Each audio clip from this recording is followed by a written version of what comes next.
Hello friend, फिर से स्वागत है आपका यूट्यूब चैनल इंडोजीनियस में। अगर आप हमारे चैनल पर नए हैं तो चैनल को सब्सक्राइब करके बेल आइकन दबा दीजिए, साथ ही साथ नोटिफिकेशन ऑल कर लीजिए ताकि जैसे ही वीडियो बने आप तक नोटिफिकेशन पहुंच जाए। आज हम फिर से आपके लिए लेकर के आए क्लास 10th मैथ का बीबीआई ऑब्जेक्टिव क्वेश्चन पार्ट 2। अगर आप हमारे व्हाट्सएप ग्रुप से अभी तक नहीं जुड़े हैं तो जुड़ने के लिए व्हाट्सएप नंबर 8084962408 इस नंबर पर आप हमें हाई लिख करके भेजें, हम आपको व्हाट्सएप ग्रुप से जोड़ देंगे। आइए शुरू करते हैं वीडियो को। पहला क्वेश्चन है, दो धन पूर्णांक ए तथा बी के लिए यदि ए बराबर बी क्यू प्लस आर हो तो इनमें से कौन सा सत्य होगा। Option A 0 less than R less than B, option B 1 less than R less than B, option C 0 less than R less than equals to B, और option D 0 less than equals to R less than B. तो जैसा कि हम लोग जानते हैं Euclid विभाजन प्रमेयिका के अनुसार कि दो धन पूर्णांक ए तथा बी दिए रहने पर एचसीएफ निकालने की विधि होता है, और उस धन पूर्णांक ए तथा बी के लिए ए बराबर बी क्यू प्लस आर हुआ करता है, जहां पर शर्त होता है ए और बी दोनों ही क्या होना चाहिए, धनात्मक होना चाहिए, पॉजिटिव इंटीजर होना चाहिए, और साथ ही साथ 0 से लेकर के बी के बीच का होना चाहिए आर। 0 के बराबर भी हो सकता है, यानी भाग देने पर शेषफल 0 भी हो सकता है, लेकिन हमेशा बी से छोटा होना चाहिए, यानी ऑप्शन नंबर डी इसका बिल्कुल सही जवाब हो जाएगा। नेक्स्ट क्वेश्चन देखेंगे, क्वेश्चन नंबर 2। परिमेय संख्या और अपरिमेय संख्याओं के समूह को क्या कहते हैं। ऑप्शन ए वास्तविक संख्या, ऑप्शन बी अवास्तविक संख्या, ऑप्शन सी विषम संख्या, और ऑप्शन डी अभाज्य संख्या। तो जैसा कि यह क्वेश्चन में कहा है परिमेय संख्या और अपरिमेय संख्या का समूह, तो वास्तविक संख्या का डेफिनेशन ही होता है कि परिमेय संख्या और अपरिमेय संख्या के पूर्ण समूह को वास्तविक संख्या कहते हैं। तो यहाँ पर जो समूह होगा वो कहलाएगी वास्तविक संख्या। ऑप्शन नंबर ए इसका बिल्कुल सही जवाब हो जाएगा। नेक्स्ट क्वेश्चन देखेंगे, क्वेश्चन नंबर 3। क्या पूर्णांक संख्याओं को संख्या रेखा पर व्यक्त किया जाना संभव है। तो संख्या रेखा कुछ इस प्रकार से होता है, जिसका बीच में 0 होता है, इधर 1 2 3 4 इस तरह से होता है, और इस साइड में जो होता है -1 -2 -3 -4 इस तरह से रहता है। तो इस संख्या रेखा पे देखें अगर, तो ये 0 भी पूर्णांक संख्या है, 1 भी है, 2 भी है, 3 भी है, 4 है। गिनती की जितनी संख्याएं होती है, चाहे वो प्लस में हो या माइनस में हो, सभी संख्या पूर्णांक संख्या कहलाती है। तो ये सब क्या है, पूर्णांक संख्या है, जो कि संख्या रेखा पर निरूपित किया जा चुका है, यानी पूर्णांक संख्या को संख्या रेखा पर निरूपित किया जा सकता है। सिर्फ पूर्णांक ही नहीं, जैसे 1/2 0.5 यहाँ बीच में आएगा, तो इसको भी संख्या रेखा पर निरूपित किया जा सकता है। पूर्णांक के साथ साथ जो है परिमेय संख्या को भी संख्या रेखा पर निरूपित कर सकते हैं। तो यानी हाँ, निरूपित कर पाना संभव है। ऑप्शन नंबर बी इसका बिल्कुल सही जवाब हो जाएगा। नेक्स्ट क्वेश्चन देखेंगे, क्वेश्चन नंबर 4।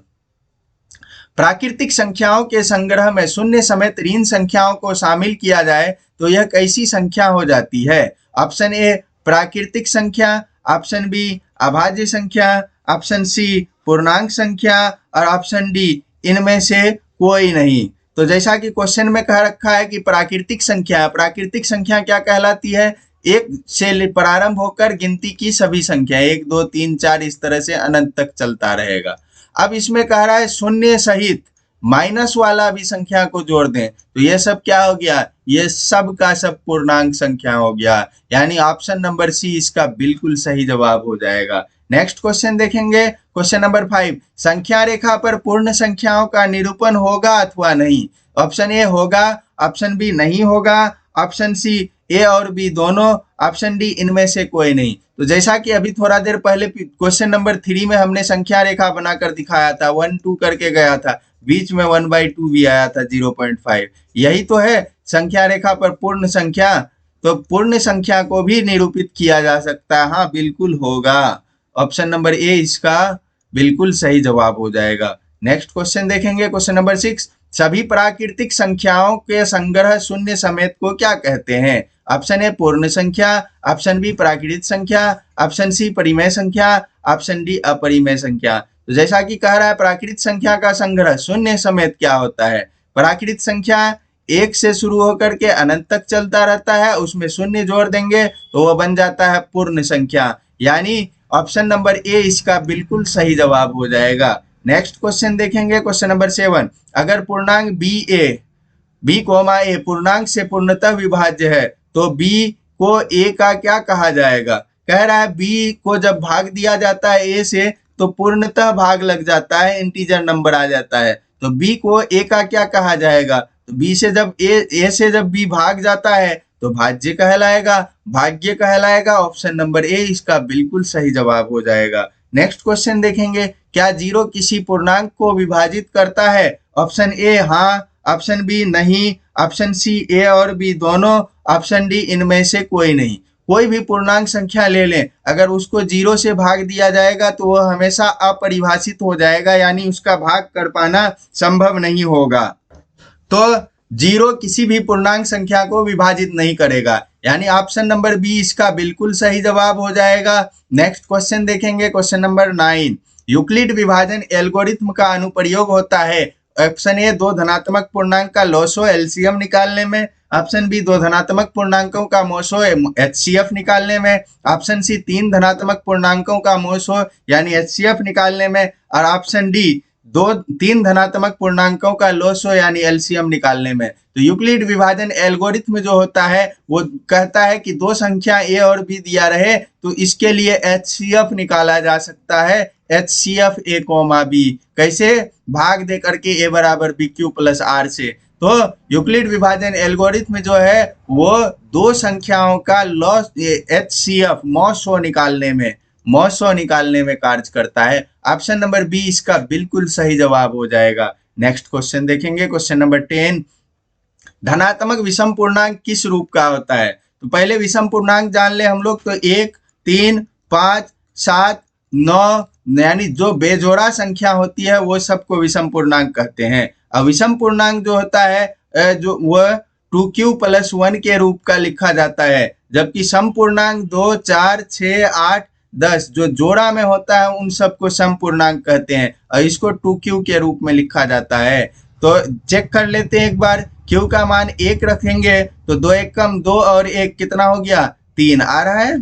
0 रख देंगे तो 2 × 0 0 और +1 0 + 1 1 आ रहा है। 2 रख देंगे तो 2 दूनी 4 और 1 5 इस तरह से आ रहा है। अब सम पूर्णांक वाला को भी चेक कर लेते हैं। q का मान हम लोग अगर 1 रखते हैं तो 2 × 1 2 2 रखेंगे तो 4 2 3 6 इस तरह से सब सम पूर्णांक आ जाएगा। यानी अगर विषम पूर्णांक पूछ रहा है आपसे तो ये 2q + 1 के रूप का होगा और सम पूर्णांक पूछ रहा है तो ये आपका 2q के रूप का हो जाएगा। तो जैसा कि यहाँ कह रहा है विषम पूर्णांक के बारे में, तो ये किस रूप का हो जाएगा 2q + 1, यानी ऑप्शन नंबर डी इसका बिल्कुल सही जवाब हो जाएगा। नेक्स्ट क्वेश्चन देखेंगे, क्वेश्चन नंबर।